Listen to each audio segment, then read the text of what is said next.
हाँ, हम लोग सर्किट थ्योरी की स्टडी कर रहे थे, जिसमें हम लोगों ने प्योरली इंडक्टिव, प्योरली कैपेसिटिव और प्योरली रेजिस्टिव सर्किट के बारे में स्टडी किया। उसके बाद इनके combination two at a time study किया हम लोगों ने, एलसी सर्किट, आरसी सर्किट और एलआर सर्किट। वहां से हमें बहुत सारे रिजल्ट्स मिले, किस सर्किट में करंट लीड करता है, किस में वोल्टेज लीड करता है और कितना लीड करता है। तो नेक्स्ट हमारा जो सबसे इंपॉर्टेंट इसमें है दैट इज एलसीआर सर्किट और वो सीरीज में रहेगा। तो हम स्टडी करेंगे सीरीज एलसीआर सर्किट। ठीक है, तो सबसे पहले हम इसका सर्किट डायग्राम बनाते हैं। ये हमारे पास एक इंडक्टर हो गया, ये कैपेसिटर के साथ कनेक्ट है and then it is connected with resistor और ये पूरा हमारा अल्टरनेटिंग सोर्स के साथ कनेक्ट है। तो ये सर्किट हमारी हो गई सीरीज एलसीआर सर्किट। अब देखिए, इसको सीरीज एलसीआर इसलिए कहते हैं, एलसीआर इसलिए कहते हैं क्योंकि इसमें तीन कंपोनेंट हैं, इंडक्टर, कैपेसिटर एंड रेजिस्टर, और वो सभी सीरीज में लगे हुए हैं, इसलिए हम इसको सीरीज एलसीआर सर्किट कहते हैं।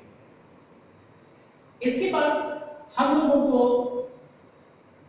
जो जानकारी पहले से है उसकी हेल्प से हम इसकी स्टडी करेंगे। तो देखिए, हमारे पास हमें ये पता है कि अगर हमारे पास रेजिस्टिव सर्किट है, ठीक है, प्योरली रेजिस्टिव सर्किट है, तो वहां पे वोल्टेज हमारा वी आर और आई आर ये सेम फेज में होते हैं। इंडक्टर में क्या होता है कि हमारा वोल्टेज लीड करता है, ये हो गया वी एन, करंट से पाई बाय 2, और सी में हमारा वोल्टेज लैग्स बिहाइंड होता है करंट के पाई बाय 2, तो ये हो गया वीसी। ठीक है, अब देखिए ध्यान से, यहां पे VL और VC के बीच में एंगल बन रहा है 180 और cos 180 की वैल्यू होती है -1। इसका मतलब अगर हम यहां पे लेट करते हैं, let VL is greater than VC या XL is greater than XC। ठीक है, तो यहां पे हमारे पास ये आ जाएगा VL माइनस VC। ठीक है, इन दोनों का वोल्टेज यहां पे आ गया। अच्छा, अब हमारे पास ये यहां पे वोल्टेज है ड्यू टू रेजिस्टेंस, ठीक है, और करंट भी उसी के साथ फेज में है, तो इन दोनों का रिजल्टेंट हम निकालते हैं, ये हमारा हो जाता है V नेट और ये करंट के साथ फाई एंगल फॉर्म करता है। ठीक है, ये बता नहीं सकते। तो यहां पे जब हम नेट वोल्टेज निकालेंगे तो हमारे पास फॉर्मूला क्या आएगा, V नेट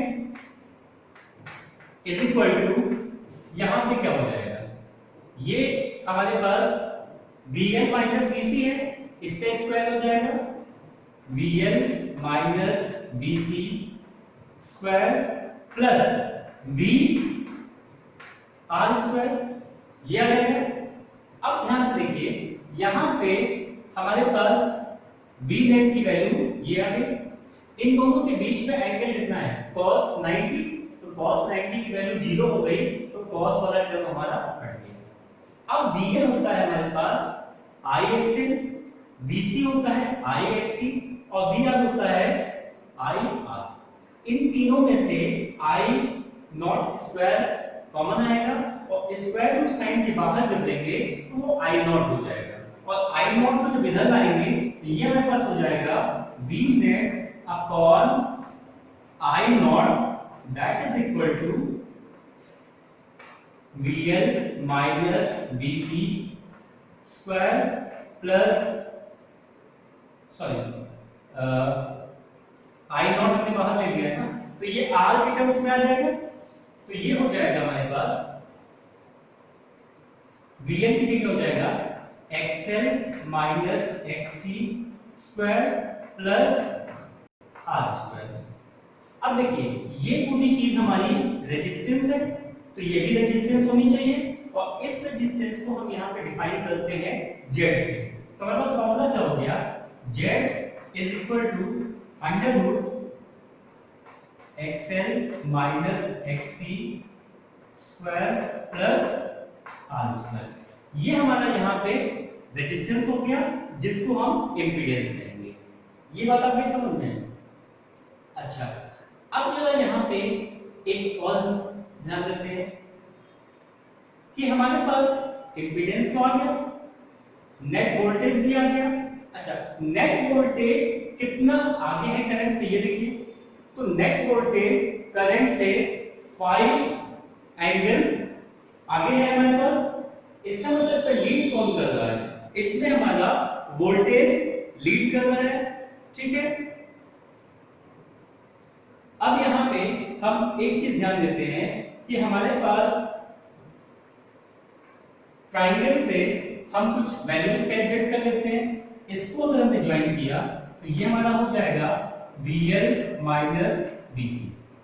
इसका मतलब यहाँ पे अगर हम tan फाई की वैल्यू कैलकुलेट करेंगे तो tan फाई की वैल्यू परपेंडिकुलर अपॉन बेस ये आ जाएगा VL minus VC upon VR। या इसी को हम अगर रेजिस्टेंस और करंट के टर्म्स में लिखेंगे तो I not XL minus I not XC upon I not R। I cancel हो जाएगा, ये आ जाएगा XL minus XC upon R। ये वैल्यू भी हो जाएगी tan फाई की, और फाई जब हम यूज करेंगे तो tan इनवर्स ये पूरी चीज हो जाएगी, या tan इनवर्स ये पूरी चीज हो जाएगी। अच्छा, अब यहां पे देखिए एक कंडीशन आती है हमारे पास कि कब हमारा करंट मैक्सिमम होगा। फॉर मैक्सिमम करंट, तो मैक्सिमम करंट के लिए हमारे पास दो कंडीशन है। पहली कंडीशन ये है कि Z शुड बी मिनिमम, ठीक है, और इसी कंडीशन को मैक्सिमम करंट की कंडीशन को ही हम कहते हैं रेजोनेंस,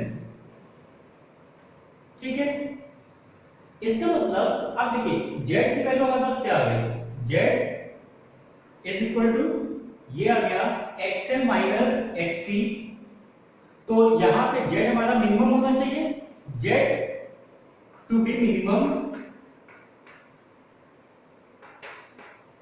इसके लिए हमारे पास क्या हो जाएगा, XL must be equal to XC, ठीक है।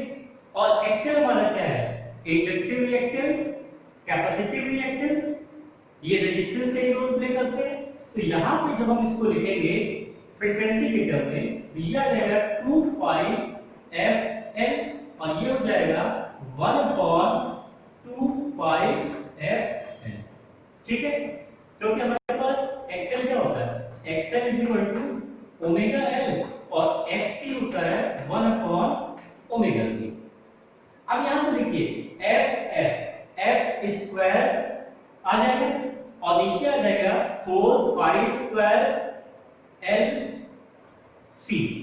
तो यहां पे जब फ्रीक्वेंसी हम लेंगे तो ये रूट में आएगा, 4 का स्क्वायर रूट 2, पाई स्क्वायर का स्क्वायर रूट पाई, तो 1/2 पाई बाहर आ गया, और LC ये अंदर रहेगी।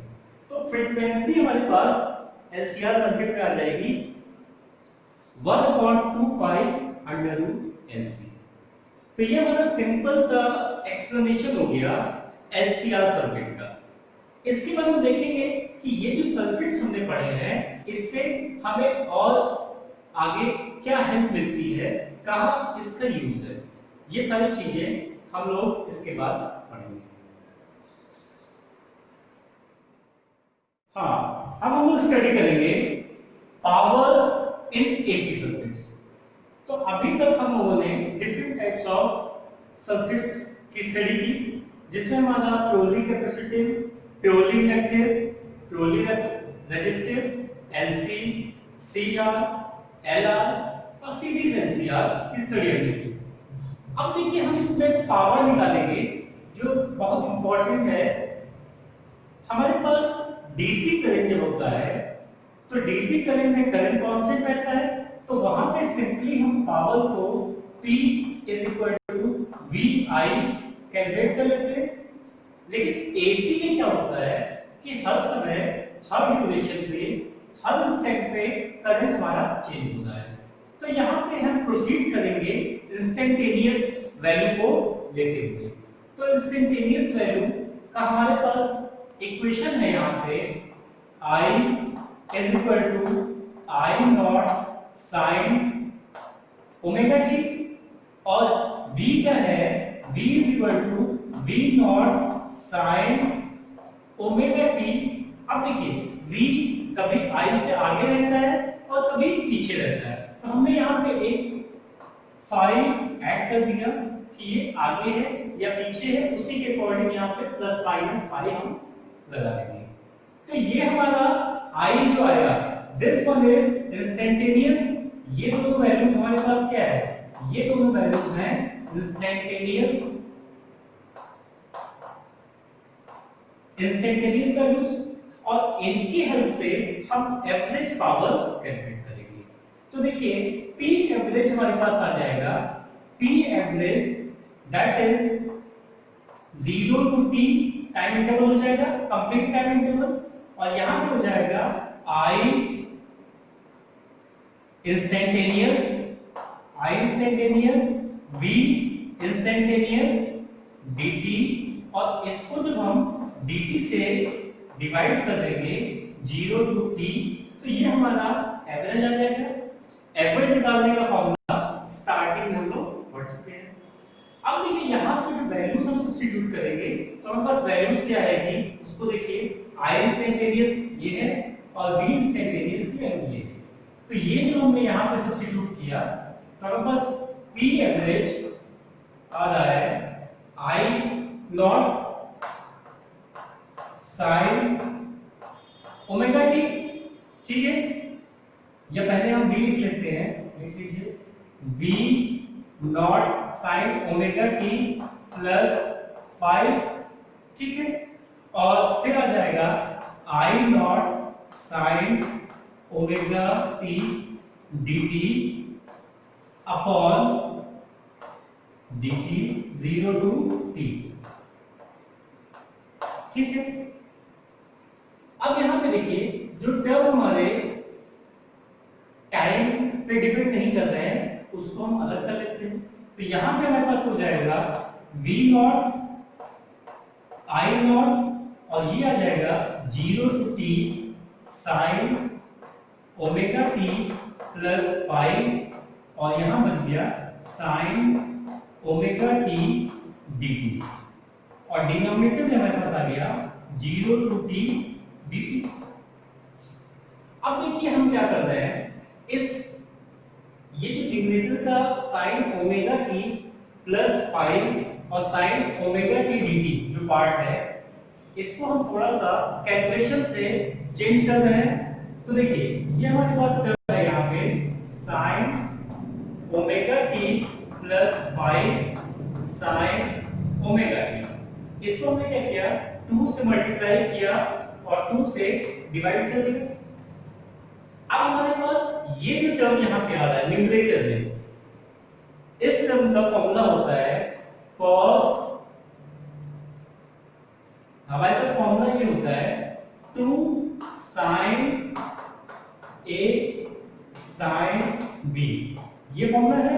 तो इसका फॉर्मूला हो जाता है cos a minus b minus cos a plus b, ये रिजल्ट हो जाता है।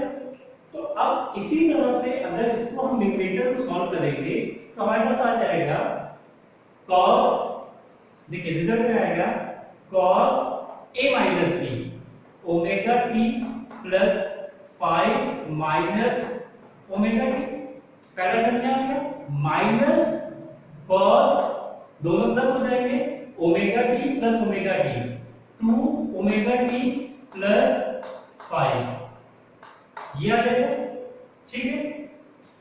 तो इस वैल्यू को जब हम यहां पे सब्स्टिट्यूट करेंगे तो हमारे पास ये आ जाएगा v नॉट I नॉट और ये 2 जो अपॉन में था यहां आ गया।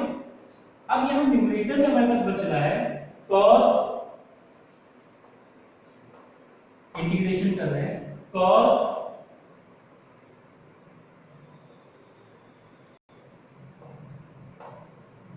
Omega T minus omega T, ये कैंसिल हो गया तो यहां पे बचा cos 5 माइनस यहां पे बच रहा है cos 2 ओमेगा टी प्लस 5 और ये बच रहा है dt 0 to t upon 0 to t dt। अब देखिए यहां पे एक बहुत ही इंपॉर्टेंट बात यह है कि ये हमारा पहला टर्म टाइम इंडिपेंडेंट है और दूसरा टर्म टाइम पे डिपेंड करता है और एवरेज वैल्यू हमारे पास ओवर कंप्लीट साइकिल 0 आती है। इसका मतलब ये पूरा टर्म हमारे पास 0 हो गया। ये अगर 0 हो गया तो आगे देखिए हमारे पास क्या है रिजल्ट। रिजल्ट क्या आ गया हमारे पास बचा ये P average is equal to V naught I naught integration of 0 to t, ठीक है। और यहां पे आ जाएगा cos 5 भी बाहर आ गया हमारे पास तो ये आ गया cos 5। अब ये बचा 0 टू t dt और नीचे भी हो गया 0 टू t dt। ये दोनों वैल्यू यहां कैंसिल हो गई तो एवरेज और यहां पे 2 था हमारे पास तो p एवरेज की वैल्यू आ गई v naught by √2 I naught by √2, 2 को हमने स्प्लिट कर लिया है और cos 5 ये हमारे पास वैल्यू आ गई। इसी को हम आरएमएस वैल्यू में लिख सकते हैं P AB is equal to V RMS I RMS cos 5, ठीक है। ये हमारे पास पावर का रिजल्ट आ गया और यहां पे ये जो टर्म है ये बहुत इंपॉर्टेंट है। इस टर्म को हम कहते हैं cos 5 को कहते हैं पावर फैक्टर, ठीक है। तो हमें जब भी निकालना होगा average power in AC circuit तो आरएमएस वैल्यूज करंट और वोल्टेज को मल्टीप्लाई करेंगे और cos 5 की वैल्यू भी हम यहां पे सब्स्टिट्यूट करेंगे। अब देखिए अलग-अलग सर्किट के लिए 5 की वैल्यू क्या है उसके अकॉर्डिंग cos की वैल्यू हमारे पास क्या आ जाएगी ये देखिए। तो पहले हमें ये बताया है कि अगर हमारा सर्किट प्योरली रेजिस्टिव सर्किट हो, ठीक है। अगर हमारे पास फर्स्ट है प्योरली रेजिस्टिव सर्किट तो यहां पे करंट और वोल्टेज दोनों फेज में होते हैं। इसका मतलब 5 इज इक्वल टू 0 हो गया। तो वहां से हमारे पास फॉर्मूला cos अगर 0 हो गया तो ये वैल्यू 1 हो गई तो एवरेज पावर क्या आ जाएगा यहां पे आ जाएगा P average is equal to V RMS I RMS, ये वैल्यू आ जाएगी। अब देखिए ध्यान से अगर हमारे पास सर्किट प्योरली कैपेसिटिव है या इंडक्टिव है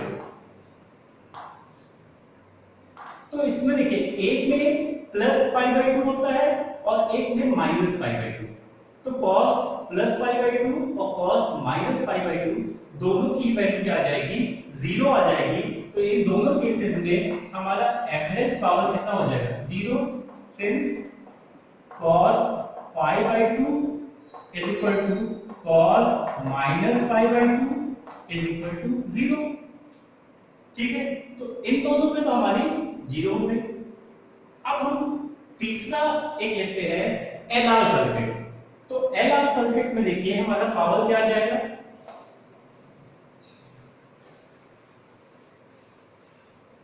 देखिए तीसरा है हमारा एल आर सर्किट। तो एल आर सर्किट का फेजर डायग्राम अगर हम बनाते हैं तो ये हमारे पास आई हो गया, ठीक है, जो रेजिस्टिव सर्किट में होता है या आई नॉट ले लीजिए, और इंडक्टर में वोल्टेज जो हमारा रहता है वी एल, ये इससे पाई बाई 2 आगे रहता है। जब हम यहाँ पे ये वी आर वाला है, इन दोनों का नेट निकालते हैं जी, ठीक है, तो ये हमारे पास आता है वी नेट, और ये एंगल हमारा कितना होता है 5, ठीक है। अब यहाँ से अगर हम इस ट्रायंगल को ज्वाइन कर दें, ये वैल्यू तो वी एल हो गई, ये एंगल 5 है। अब हमें क्या करना है, 5 की वैल्यू हमने निकाला था, 5 की वैल्यू हमारे पास क्या आ गई, 5 की वैल्यू tan 5 के टर्म्स हमने निकाला था, tan 5 इज इक्वल टू, ये हो गया परपेंडिकुलर बेस, तो ये हो जाता है VL upon VR, VL upon VR, या इसको हम चाहें तो XL और XR के टर्म्स में भी लिख सकते हैं। तो ये हमारा क्या हो जाएगा, I नॉट कैंसिल हो जाएगा, ये हो जाएगा XL अपॉन R, ये वैल्यू आ जाएगी। तो 5 की वैल्यू क्या आ जाएगी, 5 हो जाएगा tan inverse XL upon R। अब ये वैल्यू जब सब्स्टिट्यूट करेंगे इसमें, तो हमारे पास एवरेज पावर यहाँ पे आ जाएगा P average V RMS I RMS, और cos 5 की जगह आ जाएगा cos tan inverse XL upon R, ये वैल्यू आ जाएगी हमारी tan inverse XL upon R, ठीक। अब अगर हम यहां पे LCR सर्किट लेते हैं, तो LCR सर्किट में क्या हो जाएगा हमारा, ये देखिए LCR सर्किट में फोर्थ दे रहे हैं LCR सर्किट। तो LCR सर्किट में हमने ये निकाला कि ये हमारा VR है, ठीक है, ये हो जाता है BL minus BC if BL is greater than PC। ये हमारा नेट आया था यहाँ पे जो फाई एंगल बना रहा था। अब इसको अगर हम ड्रॉ करते हैं तो हमारे पास ये हो जाएगा BL माइनस BC। तो यहाँ पे tan फाई की वैल्यू क्या थी हमारे पास, tan फाई की वैल्यू थी BL minus BC upon VR is equal to XL minus XC upon R, ठीक है। तो फाई हमारे पास क्या हो जाएगा, फाई यहाँ क्या आ जाएगा tan inverse XL minus XC upon R। तो यहाँ पे हमारे पास LCR सर्किट में एवरेज पावर हो जाएगा P average is equal to V RMS I RMS cos, और ये वैल्यू आ गई tan inverse XL minus XC upon R।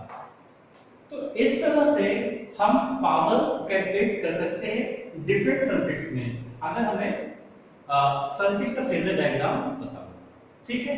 और cos फाई को इसमें हम कहते हैं पावर फैक्टर। तो कुछ सर्किट में एवरेज पावर हमारा 0 होता है और कुछ सर्किट में एवरेज पावर की कुछ वैल्यू आती है।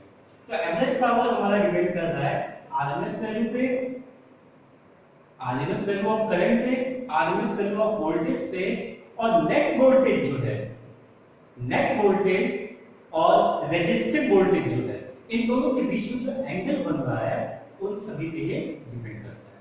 तो इसमें क्वेश्चंस ऐसे भी आ सकते हैं कि अलग-अलग सर्किट के पावर फैक्टर की वैल्यू आप लिखिए, या एवरेज पावर की वैल्यू अलग-अलग सर्किट के लिए लिखिए, या इसके सिंपल सा न्यूमेरिकल्स भी आ सकते हैं। और ऐसा भी पूछ सकता है किन सर्किट्स में एवरेज पावर 0 होती है। तो this is all about power. अब नेक्स्ट टर्म पे इससे आगे की चीजों को हम स्टडी करेंगे।